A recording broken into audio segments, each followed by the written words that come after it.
this is collective grief that we are experiencing as a world, and it's also a lot of individual anxiety. And for all of you as leaders of organizations, of companies, of families, and everything that you're doing right now, you're not only having to navigate your own anxieties, but the anxieties of the teams around you and the world in which we are operating. And some of you are seeing a lot of stuff around you that is traumatizing on so many different levels. I've gotten many emails from fellows who talk about people in their communities that are just trying to get food and then are ending up getting beaten by police, and then not only have no food, but have hospital bills that they have to contend with. So we're dealing with a health crisis, a humanitarian crisis, and then, as Kerry will talk about, the crisis inside, what we're all feeling. It's particularly thrilling to think about who is in the global community.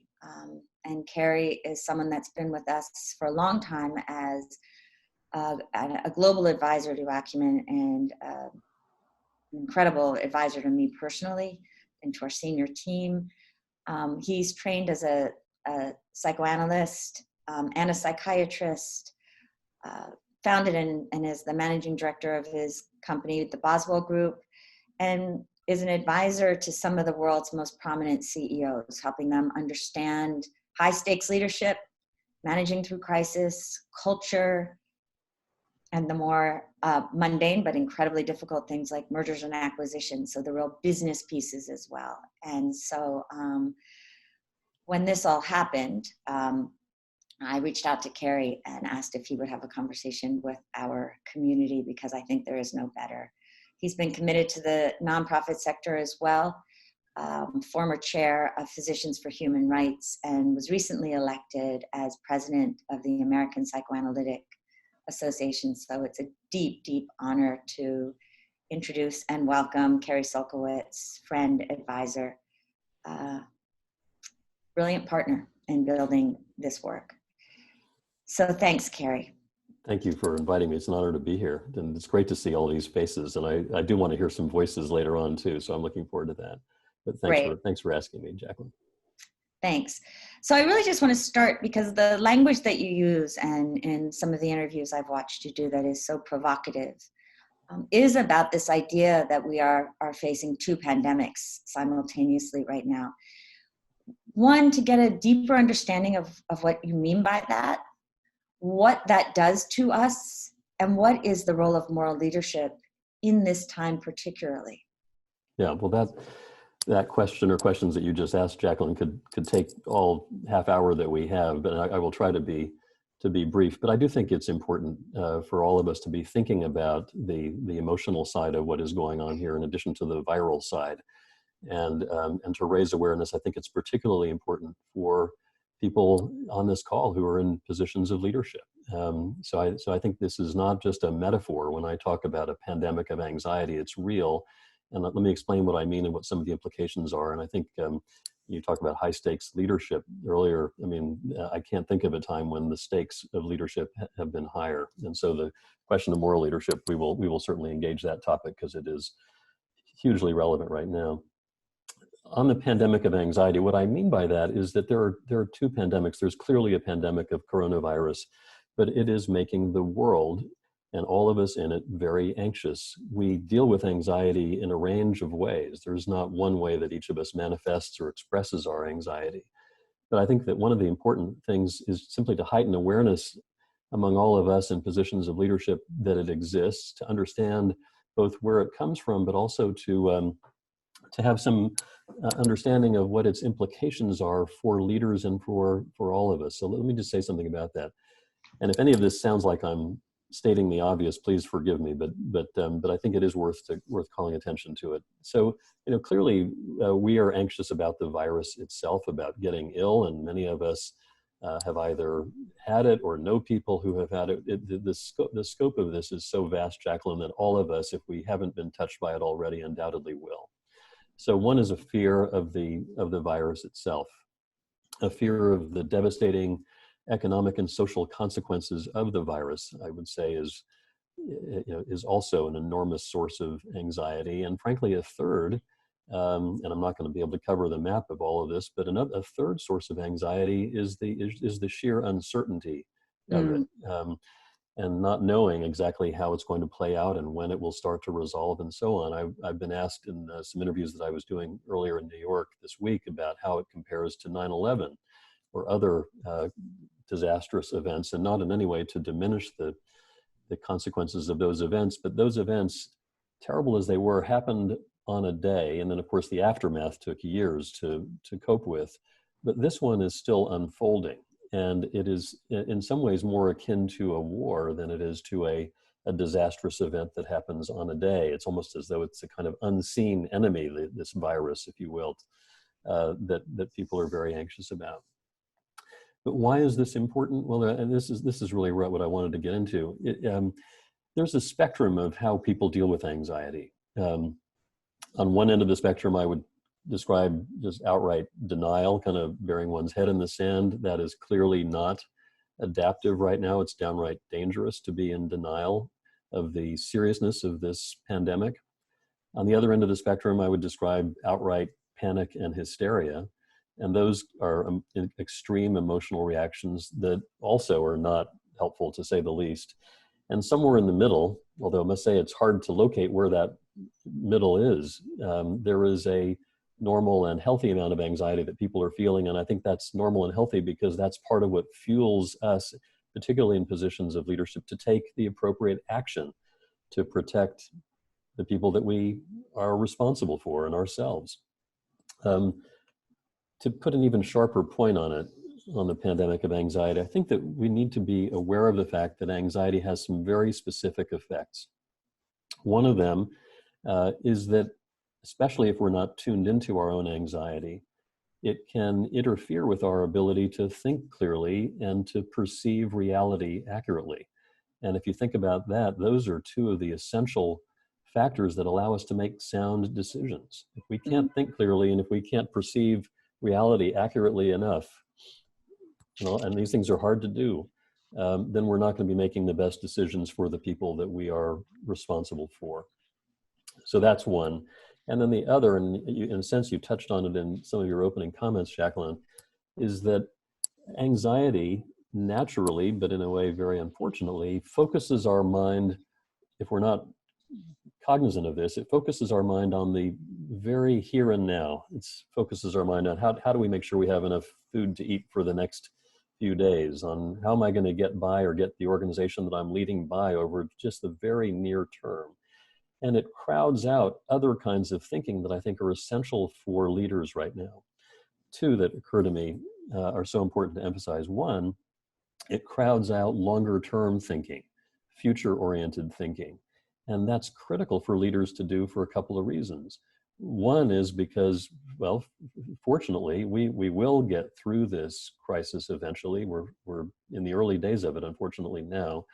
But we need to be thinking not only about what's going on today and in the coming week, but in the coming months and even beyond that. And maybe even to find opportunities for the organizations that we lead, the people that we're responsible for, that emerge from this crisis. And there are opportunities and lessons to be learned, and we need to be keeping an eye on that. But the other reason why I think it's so important for leaders to be thinking, at least keep one part of their mind focused on the longer term, on the future, and this is really an emotional reason for leaders, which is that more future-oriented thinking is a big part of what gives us hope and what can give others hope. If we're just focusing on today and the coming week, it's hard to give hope, and I think that is in short supply right now, hope, and I think that's an important thing that leaders should be mindful of. And then lastly, and I'll stop, is that this high level of anxiety can also crowd out thinking about other people who are in need, who are not in our immediate circle. And I think this is very relevant to the role of Acumen in the world. We are so focused, if we're not careful about it, on just those immediately around us, that there are people whose situations are dire right now, and we can't forget them. And I think that it's an important reminder that sometimes anxiety can interfere with our keeping them in our hearts and minds. Thanks, Kerry. Just listening to you raises two questions for me, just given particularly where so many of our entrepreneurs are and fellows. One is that when you talk about thinking about the future, some of them have those truly vulnerable people within their organization, outside their organization. And so how do we manage holding that tension between knowing that our company may be, or our organization may not even be here at the end of this, trying to figure out how can we keep people? When do we let them, do we have to lay people off? Which I know many of our fellows are really struggling with. And then there's the community around. And so how to navigate that and keep yourself whole during this, because they are carrying so many people with them. It is a really hard question. It's the right question for us to be grappling with. And of course, I don't have all the answers. And I think it's something for us to struggle with together. I have a few thoughts about it, though. One is, at the risk of sounding a little bit preachy, I think this may be the defining moment for leaders in our lifetimes. That may sound overly dramatic, but I actually think it may be true. And so how leaders conduct themselves, the kinds of decisions they make, that's why I was emphasizing the effect that anxiety can have on decision making earlier. This is how we will be judged as leaders, as organizations, and ultimately, I think, as a society. I think that, the people that I've been talking to almost continuously for the past couple of weeks are all grappling with this, regardless of the scale and nature of their organizations, whether they're for-profit companies that have more than 100,000 employees or small not-for-profits that have 20. It doesn't matter. Everybody is having to grapple with, and of course, the individual situations and circumstances vary widely. And so we're not going to be able to talk about every permutation here in this call. But I think leaders do need to be thinking about this moment in terms of the future. What can they do to keep their organization going, even if that does mean making some hard decisions about cuts and letting some people go? Those are excruciating decisions, but they're ones that may need to be made for the greater good. And if that sounds cold, I apologize, but I don't know how to circumvent that problem. I do think that if people are going to be let go as a result of the drastic economic changes and other changes that we're dealing with right now, it's not a simple binary question of to let go or not to let go. It's also how to let those people go, and how to do it in such a way that is humane, that hopefully allows for the possibility of bringing them back if circumstances do improve, and hopefully they will.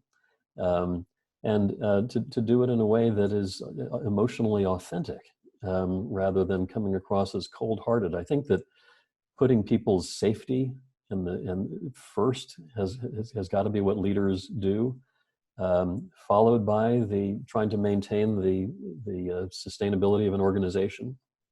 But I think people have to put safety and health and the public health first and foremost here. Thanks. I have so many questions. I want to go back to the second piece of this and then make sure that we cover some practical things we can do. But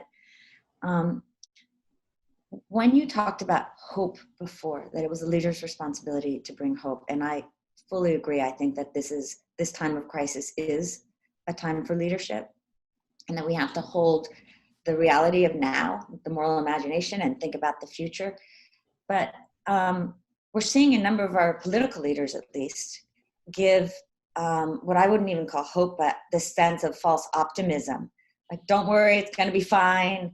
And how do we navigate that in a way, to use your word, in an authentic way, when we're talking to our teams and our communities, even our families, about the realities and the dangers that we are experiencing as the world, and yet still hold on to hope?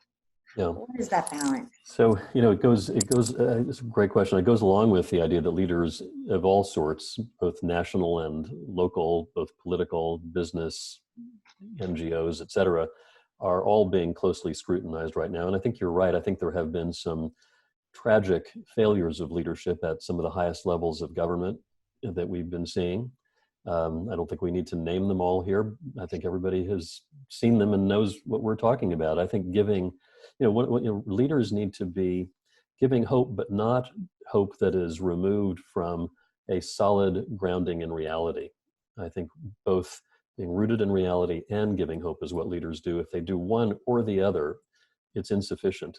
If leaders just give hope without a reality basis, they're in la la land. They're making things up, and that has that backfires. And people are smart and perceptive and see right through that. That's false hope. That's poor leadership. If people just define reality without giving hope, that's pretty depressing these days. So I think it's the combination of being firmly grounded in reality and giving hope that is the kind of leadership that we need, and leadership that's informed by a moral center. And I think that's something that you've talked about a lot, and that Acumen, I think, stands for. That's what we need. If leaders at the national large scale fail, there are elections to deal with that later, but we need leadership now. And I think that the leadership vacuum that has been created by some of these failures of moral leadership is something that Acumen leaders, for instance, can step into the breach and fill with the people that they're leading. So I think that we all should have a sense of shared responsibility for stepping into leadership roles right now, because it has never been needed more. Thanks, Kerry. That is so beautifully said.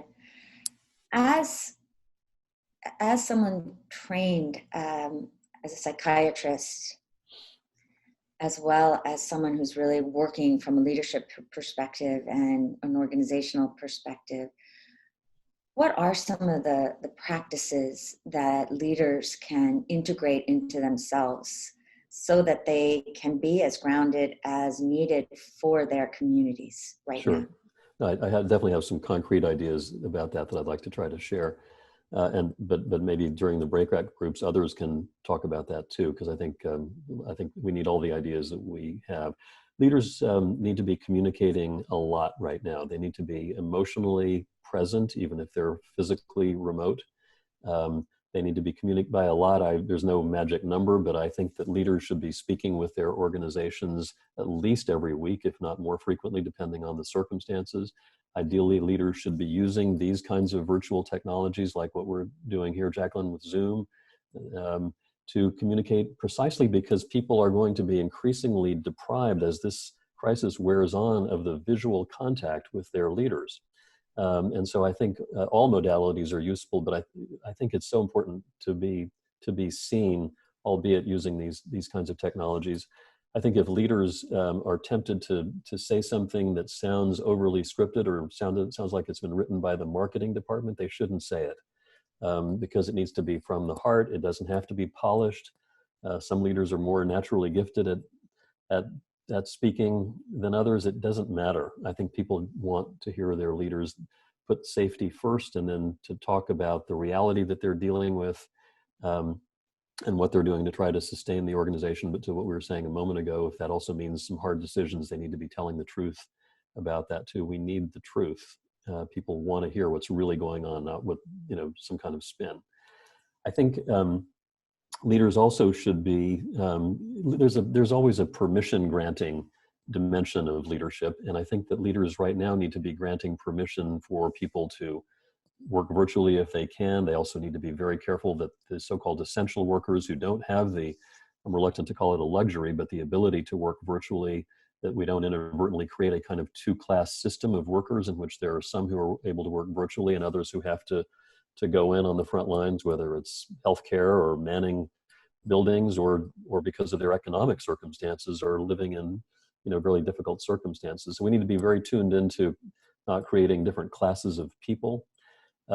Leaders also need to be repeatedly demonstrating a tolerance for imperfection and for kindness right now as the way to go in the workplace. Having the demands of timeliness, that the PowerPoint is delivered on time and without any flaws. We can't worry about that right now because people are at home, whether it's dealing with young kids or dealing with isolation or people living on top of each other in close quarters. So we want the work to get done, and leaders have a role in ensuring that, but I think we need to have a measure of tolerance right now that is unprecedented. Thanks, Kerry. What about self, though? What about the leader themselves? One of our fellows, Vimal Kumar, wrote a wonderful blog about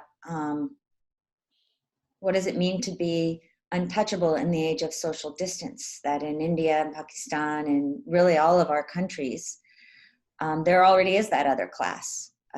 India is experiencing possibly the largest migration of human beings in history as people with no work are trying to get back, no jobs, they had no income to start with, and they have no food.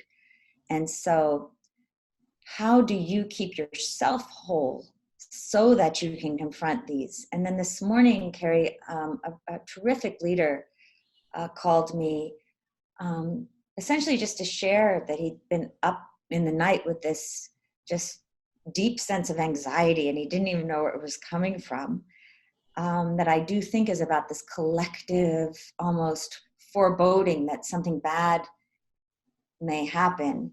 And so the question for, I think, all of us is, what can we do to make sure we're whole so that we can be those leaders who bring kindness, create culture, etc.?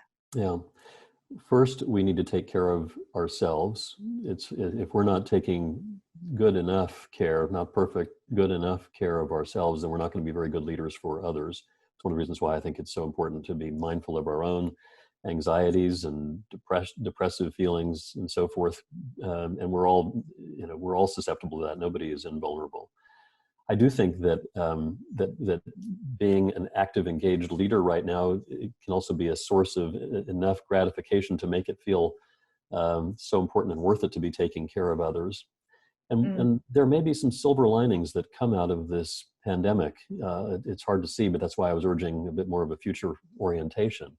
But I think some of the structures in society that have been problematic for a long time and that Acumen and other organizations are very focused on, this is shedding a very harsh light on them. And I think it's making some difficult situations even worse.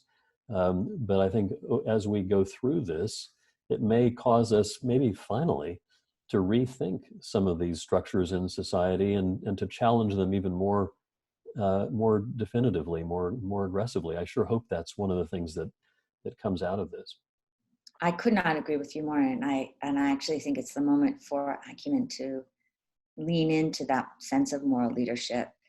But what I'm hearing from you is the way that we as leaders take care of ourselves is to recognize the anxiety, focus on the work that we're doing, and I'm certainly finding that is very true.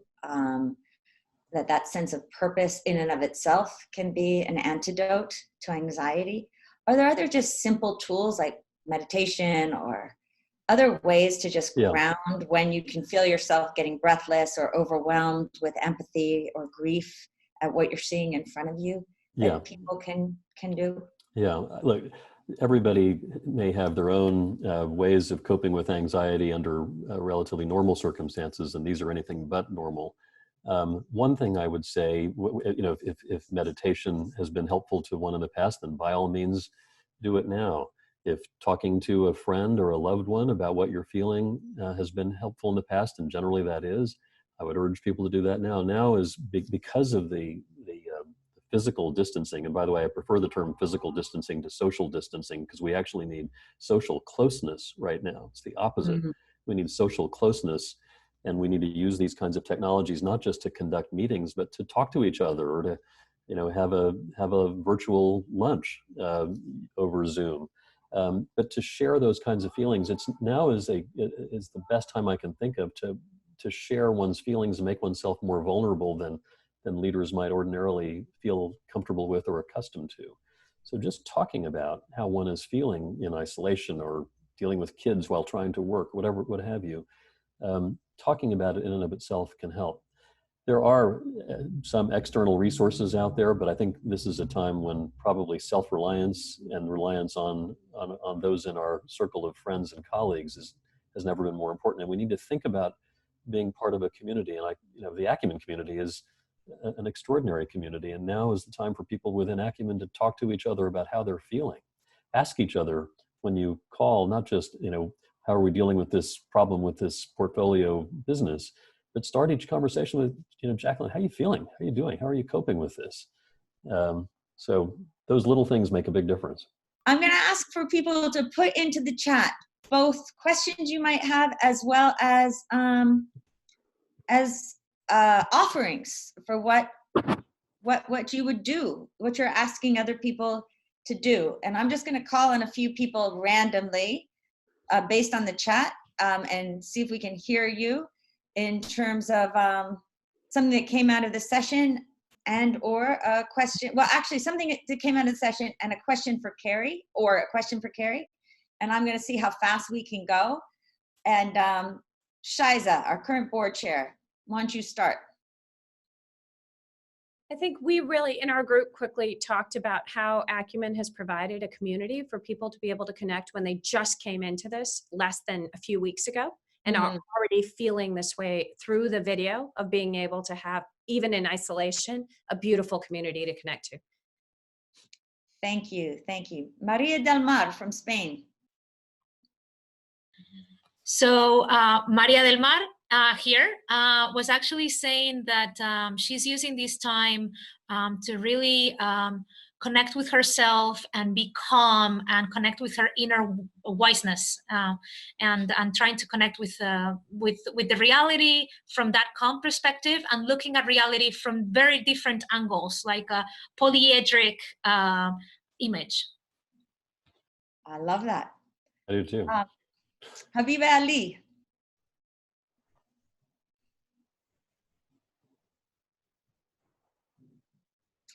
I think, can you unmute Habiba? Sorry, I muted myself. Yeah, I did that now. Can you hear me? Yes, go ahead. Okay, so I joined very late, but we were able, it was nice to see someone else from another place what she's doing and how she's in her time. 10 days of just sitting at home. I feel I could do more. I feel I could volunteer into doing more to help people out there, but I don't feel good. So I wake up, I feel kind of guilty waking up in the morning and just sitting down, doing my own work and just closing again and sleeping, so yeah, I wish I could. So one thing Bavidra asked me to do and I forgot and I apologize is could everybody put so far we have Nigeria here on the line and I'm going to have Aissata go next from Sierra Leone. But could you put your country in your name so we can get a sense of where everyone is from? So Aissata, and then when you're done, Muktasri. Hi, yes. So we had everybody from Kenya, New York, San Francisco, and Sierra Leone in our group.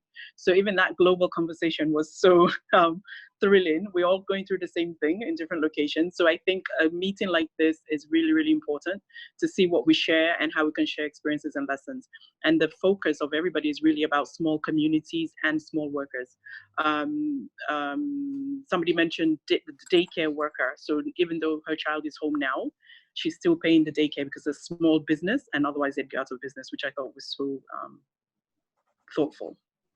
Great, thanks. Muktasri, and if anyone has questions as well, I see some questions, Kerry, that are coming out. I don't know if you're watching the chat too. I am actually, I wanted to answer one of them if I could, Jacqueline. Yeah, jump in then. Real quick, my friend Sean Phelan wrote a note about how it reminded him of that he'd heard that one of the roles of leaders is to absorb uncertainty. And I like that expression. I think he's absolutely right. One of the roles of leaders is to not only to tolerate, but actually to thrive under conditions of uncertainty and ambiguity. And I can't think of a time when we have more of that than right now, uncertainty and ambiguity.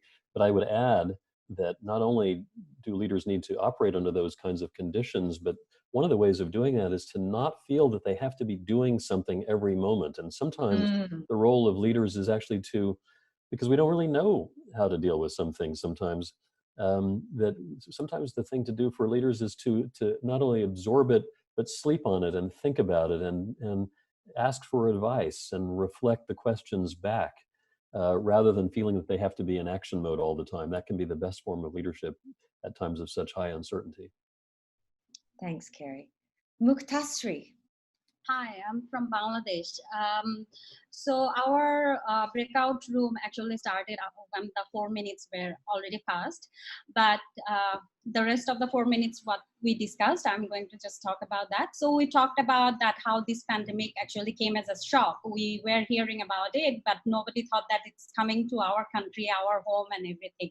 So from that point of view, we are not coping very well, but we are trying to be better, cope it in a better way every day. We also talked about that, what actually development means and what our country's leaders were practicing. We think that it's not a moral leadership that they were practicing, and they were, whenever they were claiming that the countries are developed, it was always about the infrastructure. But in this pandemic, actually, we saw that how even the developed countries also failed miserably. So that another thing we talked about. And also we briefly talked about that this is the time to go deeper into ourselves and to take care of each other. The people, it can be from the Acumen Fellow team, it can be from the community, and any other person who are working. So just sit back and try to figure out how we can help and share to build the world a bit better. Beautiful. And welcome to the Bangladesh Fellows. Yeah, thank you. Sempejo from Tanzania.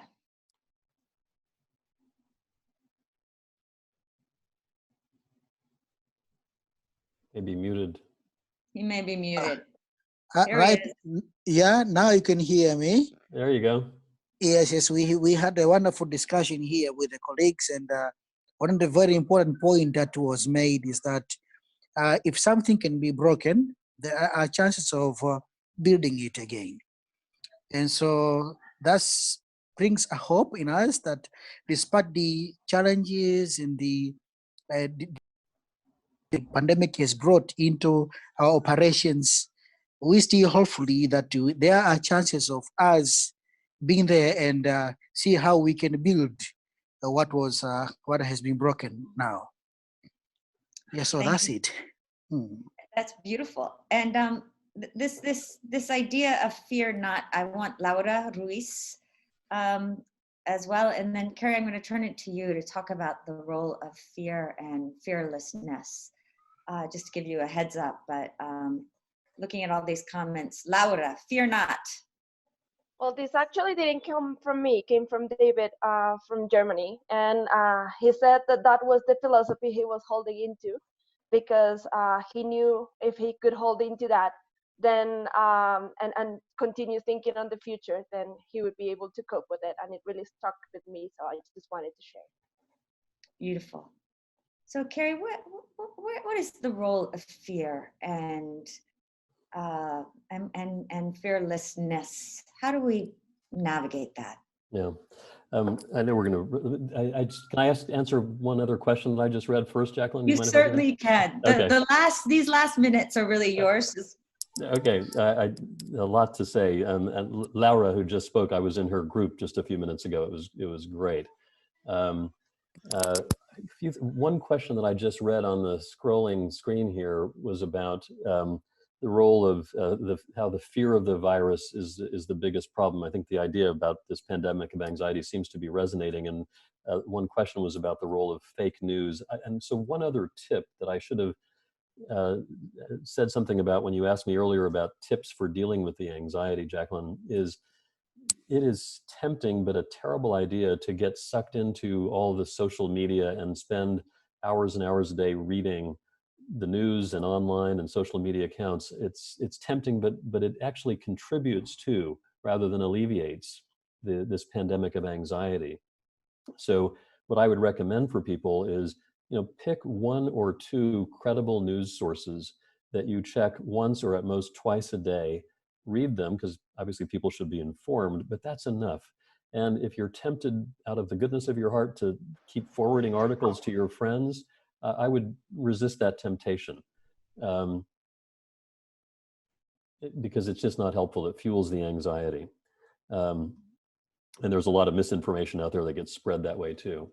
I just seem to have just lost the image. I'm assuming we're still... We see you, we see you. Okay, good, okay. Your question about fear and fearlessness, I have a couple of thoughts about that, but Jacqueline, I'd love for you to speak about that too, because you're one of the most fearless people I know. So I would want to defer to you on this. There are different kinds of fearlessness. Being fearless does not mean being in denial of one's fear. It means continuing to thrive and do one's best and do what one can do in the face of that fear. Because being in denial of one's fear actually leads to, as we were saying before, bad decisions, and denial is not healthy. But I think we need to acknowledge that we are afraid of various things. That applies to every one of us right now, but we can't be crippled by that. We can't be paralyzed by that fear. And we can also know that if we are fearless in dealing with this fearsome situation, we actually stand a better chance of helping ourselves and each other and the world ultimately in coping with this crisis and getting through it and getting to the other end, having learned some lessons that we need to retain rather than snapping back to trying to think it was just the way it was before. We shouldn't go back to the way it was before. We need to apply that fearlessness to continuing to make this world better and learn from what has come up so painfully now. Thanks, that's beautifully said. And thanks for asking me. I really want everyone to hear from you, Kerry. The one thing I would say that I've learned in my life is, and I have a chapter about this actually in my book called Practice Courage, that fear does play a really important role, as you teach us, in our lives. And it's a signal that something is wrong. And so to isolate it and understand it, and in the meantime, find those incremental things you can do that are uncomfortable and keep moving into it, because I think that the more we do courageous acts, the more we become courageous. A number of people have asked Kerry about guilt. How did they cope with their own guilt in this time? Yeah, I think it's going to be our last question, but I think it's an important one because it's come up a few times. Besides, what's the world going to look like when this is over? Yeah, well, I don't know the answer to that. That's why I keep talking about trying to learn lessons from this. It will be a changed world. Hopefully forever in a good way. Guilt can come from different sources. Guilt can come from remaining healthy while others are sick or dying around one. Guilt can come from having a modicum, at least, of greater privilege than those who are suffering more right now. And frankly, some degree of that guilt is something that I wouldn't want to eradicate, because I think that some degree of that guilt is normal and human and healthy, and can be one of the sources of motivation for people on this call and others to act. So some degree of guilt is actually understandable and okay, and I wouldn't try to wipe it away. On the other hand, if it's excessive, if you're, this is not a time to torment oneself for one's having a bit more good fortune than one's neighbor. But to be very aware of whatever degree of privilege one has, and to use that not just for oneself, but in some greater way. It's the defining moment for all of us, and one shouldn't regret not having done something that one could have done during this period. Thank you, Kerry. The other thing that's come up on a number of these in this chat is the power of this community, and you said the same thing. Juliet Blake had a very specific and concrete suggestion, and I'm wondering, Juliet, if you're still on in Texas, around how we might support each other, and that might be connected to guilt, getting rid of guilt too. Juliet, are you there? Yes, I'm here. It's wonderful to see all these incredible global souls. It actually makes me very emotional. One of the things I would suggest is creating small groups and meeting together once a day, not to talk about work, but to talk about your own feelings and to see how you are. And we're doing this, a curation group at TED, a meeting every morning at 8:45. Some people it's the end of their day, some people it's very early, but we're gathering as a group and just spending 2 minutes each. People cry, people laugh. And then the other thing is finding a buddy, finding one person that you can be your 100% honest self with, and having an email exchange or a Skype or just a check-in on a regular basis so that you are able to be your true self. Because true leaders need to be able to be open to how they're feeling, as well as before you go out into the day. It's exactly what Kerry has been saying. Before you can lead, you have to have some strength yourself. And not all of us can be strong all the time. And so I am here for anybody who wants to connect with me. I'm available at any time for a chat. Of course you are. Juliet@ted.com. Particularly if you're in India. I'm deeply connected to India and I'm trying to do as much as I can in India. So just find one person or gather as a group just to give each other strength. It's not about the work, it's about how you're doing as an individual, how your kids are, what's happening, if you've lost somebody, which I've already experienced. It's a great time to gather. Juliet, you are beautiful. Thank you. And if people do have some time and want to be listeners, particularly if you are not in the midst of urgent crisis all around you, if you would just put your email into the chat, and then other other people on this call that might need a listening ear, it's there for you. So can't thank everybody enough. And Kerry, you are just extraordinary. If you have 20 seconds for a last word, what would it be for us? I am so grateful to be part of this community. I couldn't agree more with what Juliet was just saying. Being part of communities right now is increasingly tested just because we're all separated from each other. So it's all the more reason for us to focus on strengthening the bonds of these communities that we are part of. And I can't imagine one that I'd rather be part of than Acumen. So thank you to all of you. You're extraordinary. It's 11 on the dot. Next Wednesday at 10 a.m. Eastern Standard Time. So I'll let you guys all do the math. We're going to have 2 speakers for sure. Gayatri Vasudevan from India, of LaborNet, who has turned her all the assets of her company essentially into shelters, hostels for migrant workers. And so we'll have a lot to say about leadership in these times of crisis and what we can do. And I just want to confirm the second speaker before I say that one, but we will do breakouts again and keep half of it just for our community like this.